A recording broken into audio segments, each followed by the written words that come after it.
मेरे लिपस्टिक का कलर ज़रूरत से ज़्यादा डार्क है। मुझ पर सूट नहीं करता। नहीं नहीं, इसमें मैं डिसेंट नहीं लग रही। ऑफिस से आजकल मैं बहुत देर से लौटती हूँ। ज़रूर मेरा ऑफिस के बॉस के साथ कोई चक्कर चल रहा होगा। आप मेरी सीनियर हैं ना? आपको प्रमोशन नहीं मिला, लेकिन मुझे नौकरी में ज्वाइन करते ही 1 साल के अंदर प्रमोशन मिल गया। कैसे नहीं मिलेगा? सबको पता है। मीटिंग के नाम पे मैं बंद दरवाजे के पीछे बॉस के साथ क्या करती थी, आपको पता नहीं है क्या? प्रमोशन मुझे टैलेंट की वजह से, मेहनत की वजह से थोड़े ही मिला है।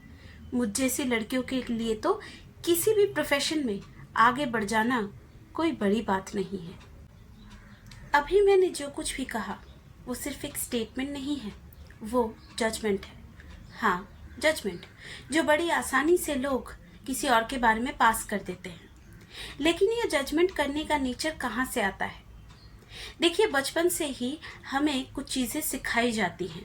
हमारे घर, हमारे संस्कारों के हिसाब से हमें बताया जाता है कि ये चीज़ सही है, ये चीज़ गलत है, ताकि हम किसी गलत रास्ते पे न चले जाएं, जो कि ठीक भी है। क्योंकि जो छोटा बच्चा होता है उसे पता नहीं होता कि उसे क्या करना चाहिए, क्या नहीं। एक बच्चे को सही और गलत की पहचान होनी चाहिए। धीरे धीरे हम स्कूल जाते हैं, कॉलेज जाते हैं और कई ऐसे दोस्त बनाते हैं जो हमारे फैमिली से नहीं होते, जो अलग क्लास, अलग कम्युनिटी से भी होते हैं।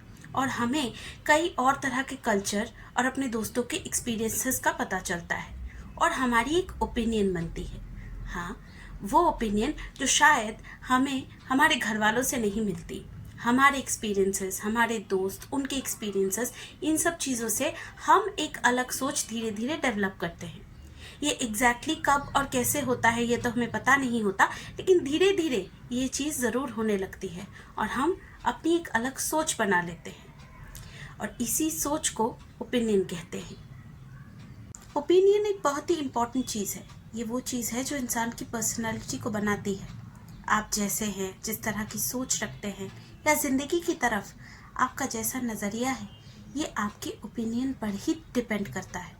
आप कॉन्शियसली नहीं करते, लेकिन आपका ओपिनियन काफ़ी हद तक आपकी पर्सनालिटी और आपकी ओवरऑल बीइंग को अफेक्ट करता है। देखिए, किसी पर्टिकुलर चीज़ के बारे में आपका कोई अलग नज़रिया हो सकता है। ऐसा भी हो सकता है कि आप किसी भी कीमत पे उस नज़रिए से ना हटना चाहें। वैसे आइडियली ये होना तो नहीं चाहिए, लेकिन कभी कभी ऐसा हो जाता है। इसमें कोई प्रॉब्लम नहीं है। प्रॉब्लम तब होती है जब आप अपने ओपिनियन को एक जजमेंट की तरह सामने वाले के सामने रख देते हैं। हो सकता है आपको डार्क कलर की लिपस्टिक पहनने वाली लड़कियां अच्छी नहीं लगती, वो ओवरऑल आपको ज़्यादा मेकअप की हुई लगती हो या कोई और वजह हो सकती है, लेकिन आप ये नहीं कह सकते कि एक लड़की डार्क लिपस्टिक पहनती है तो उसका कैरेक्टर ठीक नहीं है। जिस लड़की के रात को देर से लौटने पर उसके मोहल्ले वाले या बिल्डिंग वाले बात कर रहे हैं, ज़रा उनसे बात करके देखिए तो आपको पता चलेगा उन्हें पता तक नहीं है वो लड़की कौन सी नौकरी करती है, किस कंपनी में करती है, उसका काम क्या है। बस वो लड़की है, रात को देर से आ रही है, तो उसके बारे में बात करना ज़रूरी है, उसके बारे में र्यूमर्स फैलाना ज़रूरी है।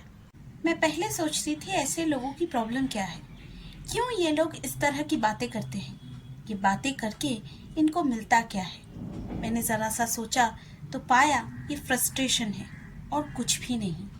इन लोगों ने ज़िंदगी में ज़्यादा कुछ अचीव नहीं किया हुआ होता, और अगर किया भी हुआ होता है तो उन्हें लगता है जो उनके पास है वो ज़्यादा नहीं है और जो सामने वाले के पास है वो ज़्यादा है। ज़्यादातर देखा गया है ऐसी बातें सरप्राइजिंगली औरतें ज़्यादा करती हैं। जी हाँ, औरतें काफ़ी जजमेंटल होती हैं। मेरी ये बात शायद काफ़ी लोगों को पसंद ना आए। लोग ये भी कहें कि तुम लड़की हो, लड़की होकर लड़कियों के बारे में ऐसा कह रही हो। तो ज़रा सुनिए, मैं हर लड़की के बारे में ऐसा नहीं कह रही। मैं उन लड़की या औरतों की बात कर रही हूँ जिन्हें दूसरों के बारे में डिस्कस करने के अलावा और कोई काम नहीं है। इन्हें कुछ संस्कार मिले हैं, इन्हें बताया गया है कि अगर एक लड़की ये चीज़ें करती है तभी वो एक आदर्श संस्कारी भारतीय नारी है। अगर इस पैटर्न या मोल्ड के बाहर या इन कैरेक्टरिस्टिक्स के बाहर तुम्हें कोई लड़की मिल जाए और तुम्हें लगे कि वो तुमसे ज़्यादा सक्सेसफुल हो सकती है, या इस उम्र में तुम तो कुछ नहीं कर रही लेकिन उसे एक अच्छी कंपनी में अच्छी जॉब मिली हुई है या उसका प्रमोशन हुआ है और तुम्हें थोड़ी सी जेलसी हो रही है। आखिर में मैं बस इतना ही कहूँगी, अगर आपको वाकई किसी के बारे में ओपिनियन बनाना है या जजमेंट देना है या आप किसी के बारे में वाकई जानना चाहते हो तो प्लीज़ उसके साथ थोड़ा घुलने मिलने की कोशिश कीजिए, उसे जानने की कोशिश कीजिए, उसके बाद ही उसके बारे में कोई ओपिनियन बनाइए और फिर अगर दूसरे लोग आपसे पूछें तभी उसके बारे में वो शेयर कीजिए। या हो सकता है आप शेयर ना भी करें। क्या आप अपनी हर चीज़, हर थॉट दूसरों के साथ शेयर करते हैं? जो ये ओपिनियन आपको दूसरों के साथ शेयर करना ज़रूरी है? सिर्फ इसलिए किसी के बारे में उल्टा सीधा मत बोलिए क्योंकि वो इंसान आपको पसंद नहीं है। उस इंसान को देखकर आपको गुस्सा आता है या वो आपको अपनी किसी नाकामयाबी की याद दिलाता है। ये एक बहुत ही छोटे सोच की पहचान है। प्लीज़ ये सब कुछ करके खुद को छोटा मत बनाइए। सिर्फ औरतें नहीं, मर्द भी ऐसा काम करते हैं। अगर वो कोलीग है तो जेलसी की वजह से ऐसा काम करता है। अगर वो कोई ऐसा लड़का है जिसने आपको कभी अप्रोच किया था लेकिन आपने उसे भाव नहीं दिया तो वो आपके बारे में ऐसी बातें करता है। इन शॉर्ट, अगर एक लड़की आगे बढ़ रही है, अगर वो मेहनत से कुछ कर रही है और आप में वो कैपेबिलिटी नहीं है कि आप उसे मैच कर सको या फिर उसने शायद कभी आपको रिजेक्ट किया था, तो बस ये तो सबसे अच्छी चीज़ है, उस लड़की के बारे में उल्टी सीधी बातें कर दो। क्योंकि क्या है, किसी लड़की के बारे में उल्टी सीधी बातें करना बड़ा आसान है, उसका इमेज खराब करना बड़ा आसान है। क्योंकि 5 बातें चल रही होंगी, आप नोटिस कीजिएगा, अगर किसी लड़की के बारे में स्कैंडल वाली कोई बात आए या निकले तो उसे बड़े मज़े से लोग सुनते हैं और इससे पहले कि उन्हें पूरी बात पता चले वो ऑलरेडी एक ओपिनियन बनाकर अपना जजमेंट पास करने लग जाते हैं। आपको मेरा ये वीडियो कैसा लगा कमेंट सेक्शन में ज़रूर बताइएगा।